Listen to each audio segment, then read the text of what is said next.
لو بتفكري تصبغي شعرك فالفيديو ده يهمك. في الفيديو ده هتكلم عن الصبغة بأنواعها وأضرارها وإيه أأمن الأنواع. بشوف أسئلة كتير على بعض الجروبات أو بتتبعت لي على الرسائل. البنات بتسأل عن إيه أأمن نوع صبغة بحيث إنهم يصبغوا شعرهم، سواء بقى هيغيروا الستايل أو حابين يداروا الشيب أو الشعر الأبيض.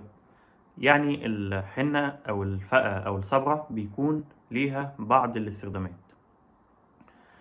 والحقيقة إن أغلب البنات لما بتيجي تصبغ شعرها غالبية منهم بيختاروا اللون ومش بيفكروا إيه أأمن نوع منهم أو إيه النوع المضر ونبعد عن إيه ونستخدم إيه وما نستخدمش إيه. أول حاجة هنتكلم عن الأضرار بتاعة أغلب الصبغات. أضرارها طبعا بيكون بعد ما بننتهي من الصبغة أو في الفترات الأخيرة بيحصل هيشان للشعر، بيحصل تلف للشعر، بيحصل تساقط، بيحصل القشرة في بعض الأنواع الشعر. يعني كل أشكال التلف للشعر بتحصل من الصبغات. طب إيه طريقة عمل الصبغة أو ليه الضرر جاي من الصبغة؟ الصبغة عشان إحنا نعملها إحنا بنعمل حاجتين. أول حاجة بنفتح طبقات الشعر عن طريق استخدام مادتين، الهيدروجين بروكسيد والأمونيا. دول بيفتحوا طبقات الشعر زي ما يكون كده أنا جبت مثلا ولنفترض جبت أي حاجة مثلا وخرمتها عشان خاطر أحط فيها مادة معينة. فعشان خاطر ان احنا نحط مادة الصبغة دي تمتص الشعر، الصبغة دي تمتص في الشعر. الصبغة دي بيكون فيها المادتين دول، والمادتين دول شديد الضرر على الشعر. طب يعني احنا ما نصبغش شعرنا؟ لا طبعا، من حقنا ان احنا نصبغ شعرنا ونعيش حياتنا لايف ستايل كويس ويبقى في عندنا ثقة، او ان احنا نعمل تغيير يعني من نفسنا.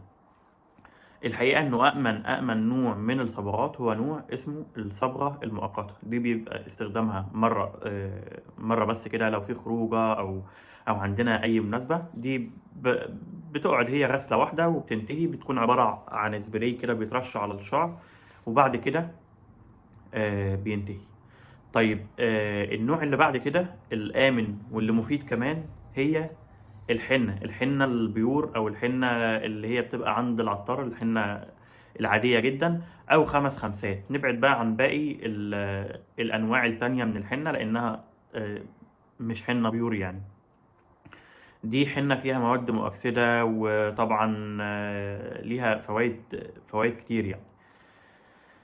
طيب في عندنا بقى أغلب الأنواع المنتشرة من الصبغات هي الصبغة الدائمة، ودي في منها نوعين. طب إحنا لو هنختار الأقل ضرر منهم هنختار أنهي نوع؟ في نوع منهم بيبقى مكتوب عليه خالي من الأمونيا. ده بيبقى مضر ولكن كمية الضرر بتبقى أقل من النوع التاني. فاحنا طب يختلفوا في ايه عن بعض؟ بيختلفوا في درجات الالوان. يعني ممكن تكون الحنه اللي هي خاليه من الامونيا دي فيها مثلا ولنفترض 15 درجه لون، الحنه التانية ممكن يبقى فيها 30 درجه لون. فالسؤال هنا، هل هنختار يعني عشان درجه معينه نختار الضرر الاكبر للشعر، ولا نتغاضى عن حته ان يبقى في درجه معينه مثلا بنتغاضى عنها؟ وطبعا الصبغات في منها درجات كتير جدا. تمام. طيب اخر حاجه انا حابب اتكلم عنها انه الصبغه يا جماعه هي مش دايمه. حتى حاجه زي الحنه دي بتقعد مثلا 8 غسلات للشعر. الصبغه الدائمه دي في منها بيقعد حوالي 25 غسله، وفي منها اللي هو الضرر قوي ده بيقعد 50 غسله. انا اقتراحي ان احنا نختار اول حاجه الحنه. اذا عايزين درجات تانية غير الدرجات بتاعه حنه العطار دي او 5 خمسات، يبقى هنختار الخالية من الأمونيا ونبعد عن الصبغات اللي هي فيها أمونيا لأنها بتكون ضرر جدا على الشعر. آخر حاجة لما نعمل صبغة لازم بنستخدم شامبو يكون ضعيف، يعني مش الشامبوهات التجارية خالص. الشامبوهات التجارية دي بتفرغ الشعر من محتوى الصبغة، بالتالي مش هتقدري تستمتعي بشعرك بالفترة الكافية أو بعدد المرات الكافية. يبقى احنا ضيعنا الصبغة، او سواء حتى لو الفرد، يبقى احنا ضيعنا اللي احنا عملناه باستخدام شامبو قاسي بيفرغ الشعر من محتواه. في أنواع شامبوهات معينة مخصصة للصبغة بالتحديد، دي بيبقى القاعدة بتاعتها ضعيفة، مش زي الأنواع التجارية اللي بنشوفها. لو احترنا خالص وشايفين الشامبوهات بتاعة الصبغات دي بتكون غالية شوية، هنستخدم شامبوهات للأطفال، دي القاعدة الصابونية بتاعتها بتبقى ضعيفة جدا، بالتالي هيبقى احنا عملنا الغسيل اللي نفسنا فيه، وفي نفس الوقت ما أثرناش على الصبغة بقدر كبير.